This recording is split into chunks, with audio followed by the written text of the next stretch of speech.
Alright, welcome everybody. Thank you for tuning in to the third devlog for Griftlands 3 for All, which is a fan-made story expansion that I'm making for Griftlands to follow up on Aaron's Last Day, my other character and story expansion. It's been a while, and I've been slowly chipping away at this, and I want to show you the progress that it's made, because now I'm at a state that I would call first playable, or bare minimum playable, as in there is just enough content now to play through day one and not run into placeholders, essentially. So let's get started. To recap, 3 for All is a story expansion where all 3 characters share a campaign that sort of branches off at points, and they're all working together. So that's sort of the innovation there. And there's also a potential for modded characters to be able to join in as well. So the dialogues for the shop are all finished. This was actually one of the first things I worked on when I came back to the project. So the party store is once again the shop for everyone. And every route kind of has their own unique dialogue for each of the people you're playing and interacting with. But you'll notice in this store there's also vendors for specialized services, such as Frizz, the weaponsmith. Characters who do not have blasters or Aaron's chest cannon cannot use this service, but those who can, the game will detect who can do that. Even custom characters who might use blasters or, again, Aaron's chest cannon. Also, outside we've also got Benjamin.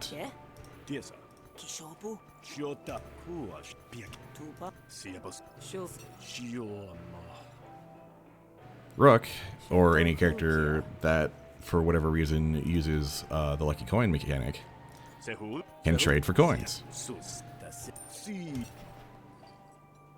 And there's some specialized dialogue for, like, if Rook is in your party and whatnot.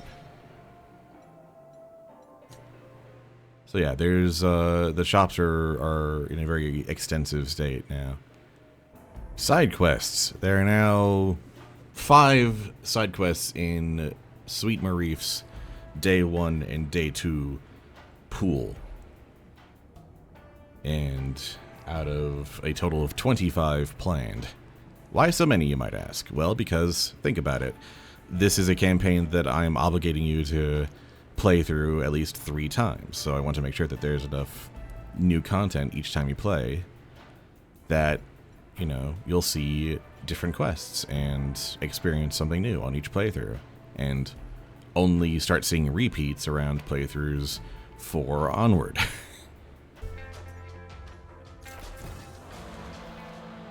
Alright. Random events. We've got 5 new ones in the game now. All, you know, various strange situations. And out of planned like 50 new events that I want, because again, you're going to be seeing like 2 of these a day across a 5-day campaign, and that I'm obliging you to play through 3 times. So I want there to be a lot of new variety. I want this to be a massive expansion. So yeah, lots of brand new random events, of which we're about 10% of the way there, but at least just enough now that they can be played in the campaign and, you know, be real content. And opportunity quests. We've got, there have been about 5 opportunity quests out of 20 planned, because I want there to be a bunch of interesting choices to make through your various playthroughs of the campaign. The main goal of this is to be a extremely replayable, you know, expansion, where every new playthrough with each new character, you're seeing something you haven't seen before. So yeah, we're about 25% of the way there on opportunities for the whole campaign, not just day 1. There's been some slight tweaks to some of the one of the underlying mods, the grifter NPC behavior mod, where The NPC grifters have their own unique helper arguments that they give you during battle that are pretty interesting. Some user interface improvements as well to help with the story. I made a system to display images in the middle of dialogues, so you can kind of see visualizations of the MacGuffins we're working with, as well as this little widget up here in the top bar to count how many of these strange devices you've collected. And it dynamically updates over the course of the campaign, so when you load in, you can be like, oh, okay, we're about this far.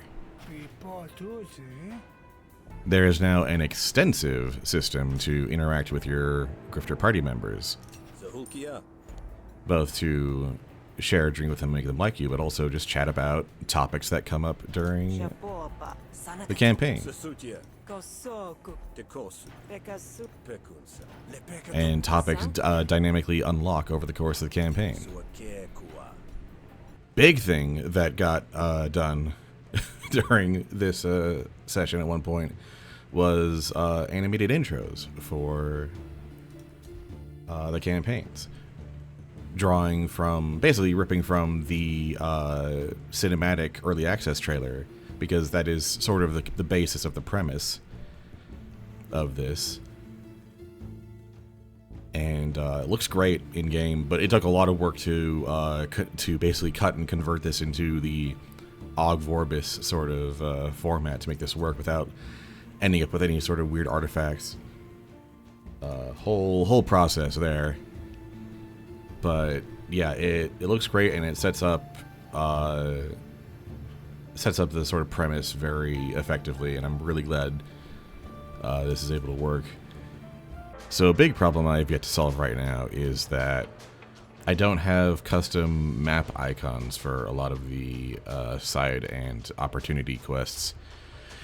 And to a certain extent, normally like in Aaron's Last Day, I would reuse a lot of existing assets to just sort of, just recontextualize them in a new campaign, but there are so many quests planned for this mod that I'm gonna have to make some custom ones, and either I learn to do that myself or I find someone with actual graphic design skills who can work at this kind of small size. For now though, it's all just temp icons. Working in this sort of very limited graphical style is not my specialty. I've learned to put on a lot of hats over the course of modding, but this is one I still struggle with. If I attempted this, it would look very. It would take a lot of work to rub off the MS Paint look. And yeah, you can play through basically day one from beginning to end. Day one is just barely playable now. It has just enough content to be playable from beginning to end with no placeholders. Though as I was recording this, I did find some bugs I need to iron out, so that's good.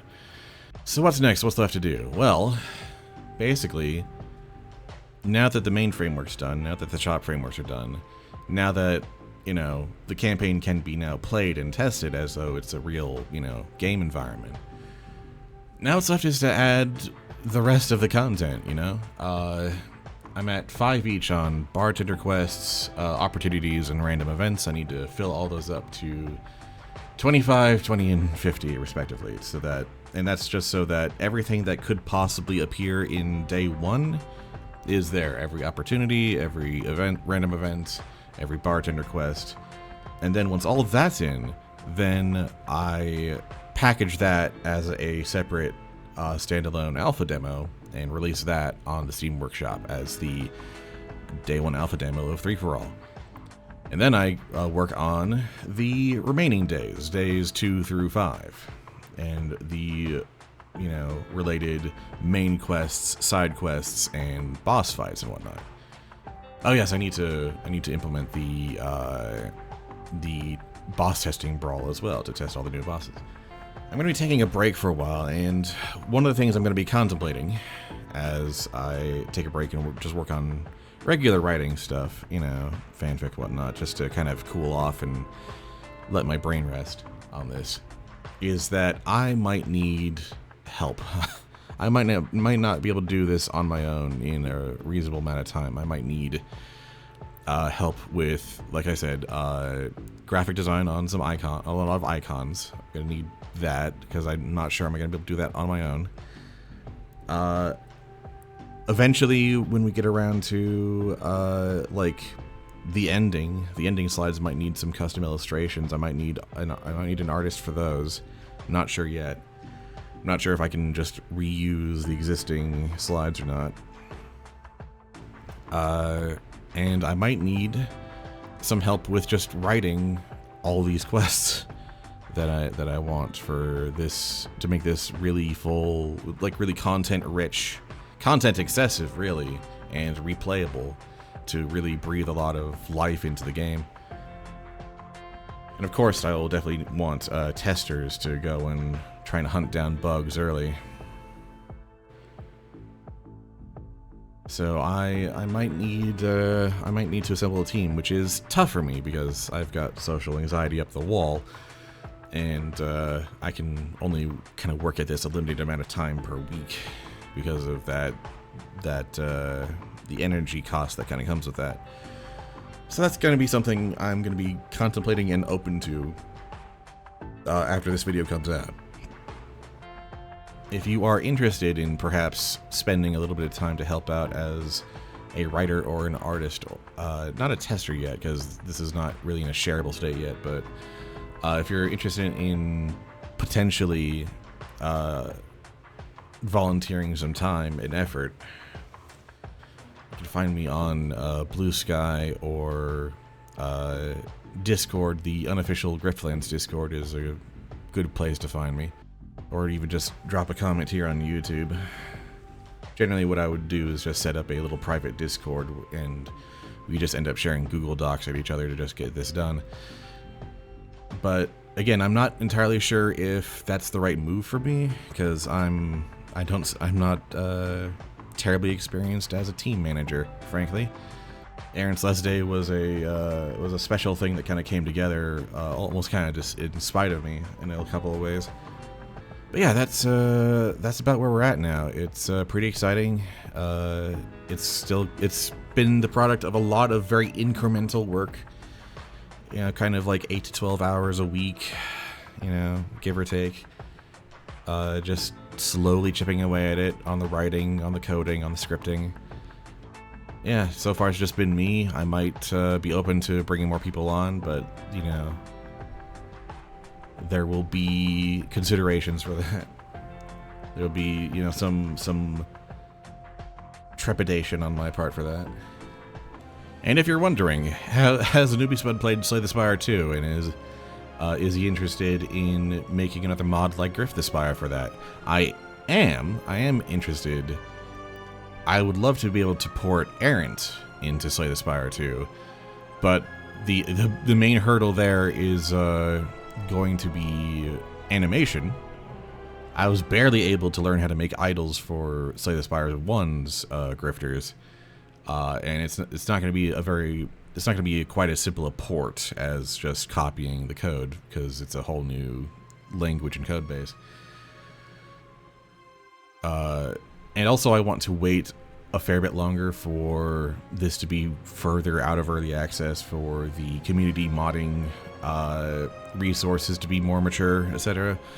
So that's sort of like far future. Once, you know, 3 for All is mostly done, maybe we look at this.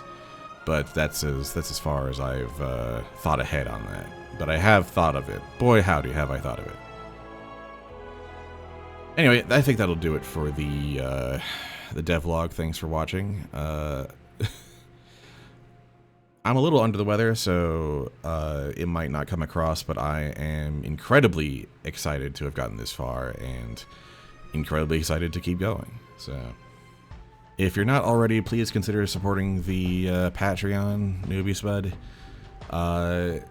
It's basically the reason I've been able to get this far, because it's, you know, kept me fed, frankly.